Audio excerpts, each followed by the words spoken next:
बिल्कुल Punjab national bank staff है।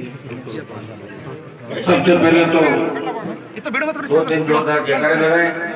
जय बोले देवनारायण भगवान की जय बोले तेजाजी महाराज की जय बोले राम साहब पीर की अम्बे भवानी की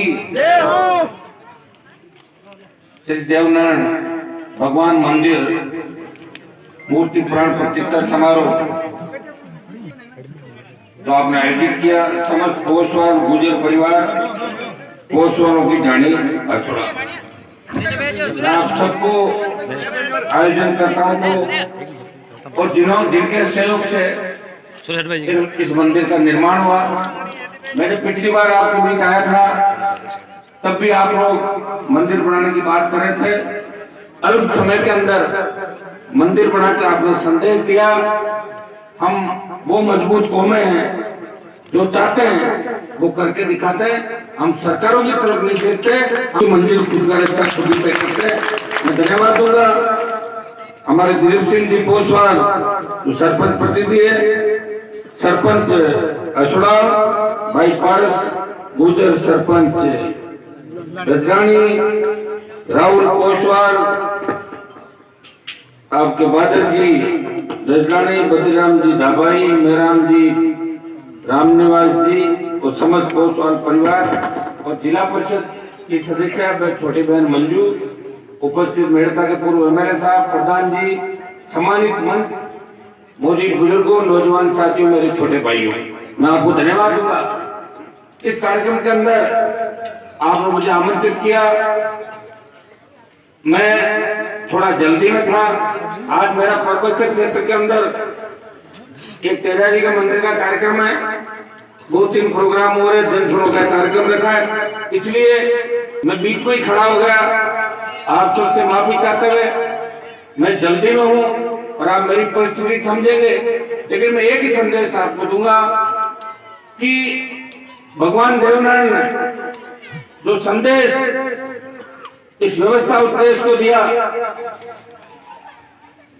जिस तरह तेजाजी महाराज को 36 कौम मानती है और जाट समाज के साथ साथ देश का गुर्जर समाज वीर तेजाजी महाराज को मानता है, उसी तरह इस देश का जाट समाज भी देवनारायण जी के जयकारे, मंदिरों के कार्यक्रम, मंदिर बनाने का काम करा। और यही हमारी संस्कृति है। जिन लोगों ने इस व्यवस्था को बदला और जिन लोगों ने सच्चाई का साथ दिया, गौ माता की रक्षा के लिए जिस तरह गुर्जर जाति ने हमेशा बलिदान दिया, वो इतिहास के पन्ने अटे पड़े। उनके इतिहास से हमें आज गायों की रक्षा की आवश्यकता है। मैं बधाई दूंगा चुनाव गांव को, जिन्होंने बड़ी बड़ी गौशालाएं लंबे समय से चला रखी है, और भामाशाहों को भी कई बार सरकारी पैसा नहीं आता, लेकिन उसके बावजूद भी 36 कौम के भामाशाह मिलके गायों को बचाने का काम करते हैं। अगर हमने गाय को बचा लिया तो समझ लो व्यवस्था को बचा लिया, क्योंकि गाय इस व्यवस्था की द्योतक है। और गौ माता का आज ही नहीं, आज पहले भी गाय को माता के रूप में देखा गया। हमने तो लोकसभा के अंदर बात की कि गाय को राष्ट्रीय माता और गाय को राष्ट्रीय उसके अंदर घोषित किया जाए, गौ माता को राष्ट्रीय पशु और राष्ट्रीय माता के रूप में गाय को घोषित किया जाए, तब जाके गाय का और सम्मान बढ़ेगा।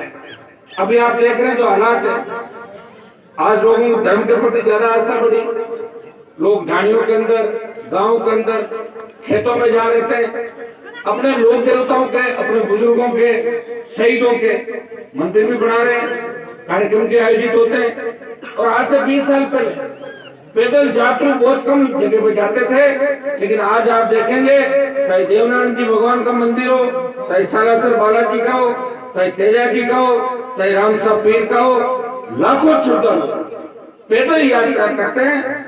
धार्मिक आस्था लोगों के अंदर बढ़ी है, ये अच्छा संकेत है। लेकिन साथ ही साथ जो नौजवानों के अंदर नशे की प्रवृत्ति बढ़ी है, ये चिंता का विषय है। हमें नशे की प्रवृत्ति से दूर रहना है। मैं किसान के बेटों से आह्वान करूंगा कि किसान को वैसे ही कमजोर इस देश के अंदर कोई किसानों की सुनने वाला नहीं है। इस हिंदुस्तान की सबसे बड़ी पंचायत के अंदर, लोकसभा के अंदर, जब देश का किसान तकलीफ में था तो सड़क पर तो झंडे लेके फोटो खिंचाने वाले बहुत सी पार्टियों के नेताओं को मैंने देखा था। लेकिन अगर मंत्री पद को ठोकर मार के किसानों के साथ इस देश में किसी किसान के बेटे ने साथ दिया तो नागौर का सांसद था जिसने तीनों कृषि बिलों के खिलाफ प्रधानमंत्री से नाता तोड़ा और 60 दिन तक हाईवे जाम करके सड़क पर बैठा रहा। भाइयों, मैंने संदेश देश के अंदर दिया कि किसान कौम कमजोर नहीं है। आप हमें मंत्री पद के लालच के अंदर प्रधानमंत्री जी साथ नहीं रख सकते। हमारी कौम जब भी संकट के अंदर आएगी, हनुमान बेनीवाल इसी तरह क्या गुण समर्पण करता रहेगा। मैं धन्यवाद देता हूँ गुर्जर जाति को, जिन्होंने गुर्जर आरक्षण आंदोलन करके देश में ये नया संदेश दिया कि हम वीर गुर्जर हैं, हम क्षत्रिय हैं, हम रुकेंगे नहीं, झुकेंगे नहीं। और घमंडी वसुंधरा सरकार को झुकाया।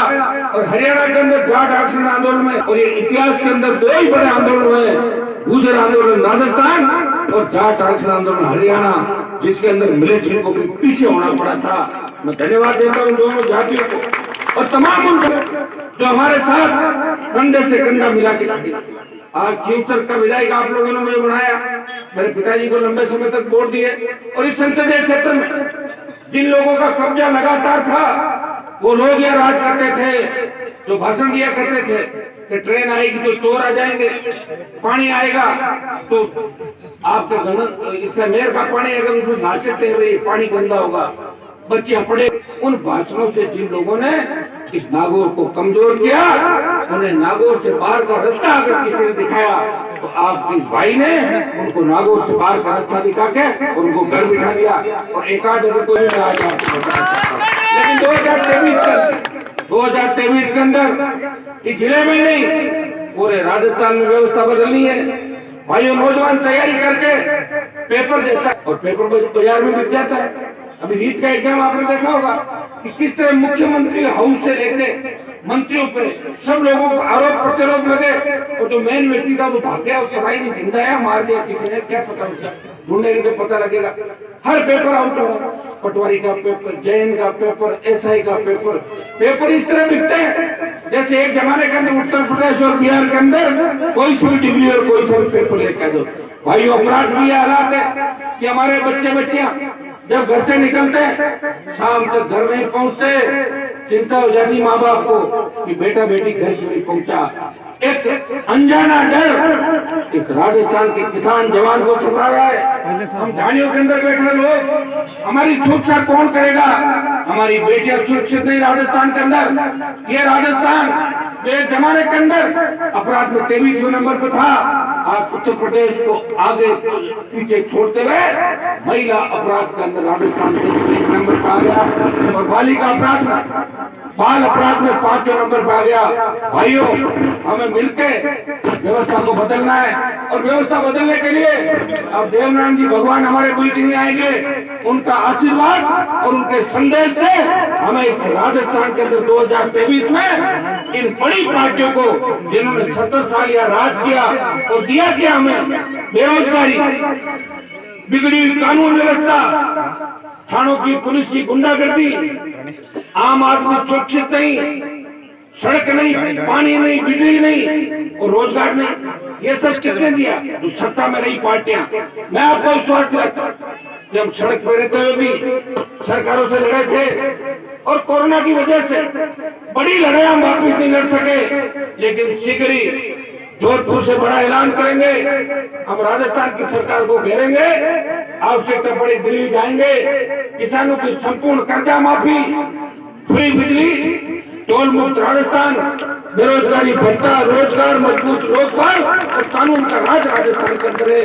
किसान आत्महत्या नहीं करे और जवान को डिग्री से पहले रोजगार की गारंटी हो। इस व्यवस्था परिवर्तन की लड़ाई नागौर का सांसद आपका आशीर्वाद से लड़ रहा है, मुझे आशीर्वाद देना। मैं विश्वास दिलाता हूँ कि मैं राजस्थान के तमाम किसान के बेटों को, चाहे वो जाट हो, गुर्जर हो, मीणा हो, यादव हो, चाहे सैनी हो, माड़ी, जितने भी मेघवाल हो, मुसलमान, तमाम जातियों को एक करके, रेवाड़ी हो, मेरे सामने बैठे, इन तमाम जातियों को एक करके निकलाऊं। मैं धन्यवाद दूंगा राजस्थान के नौजवानों का, कि उन्होंने हनुमान बेनीवाल को कभी हिम्मत नहीं हारने दी।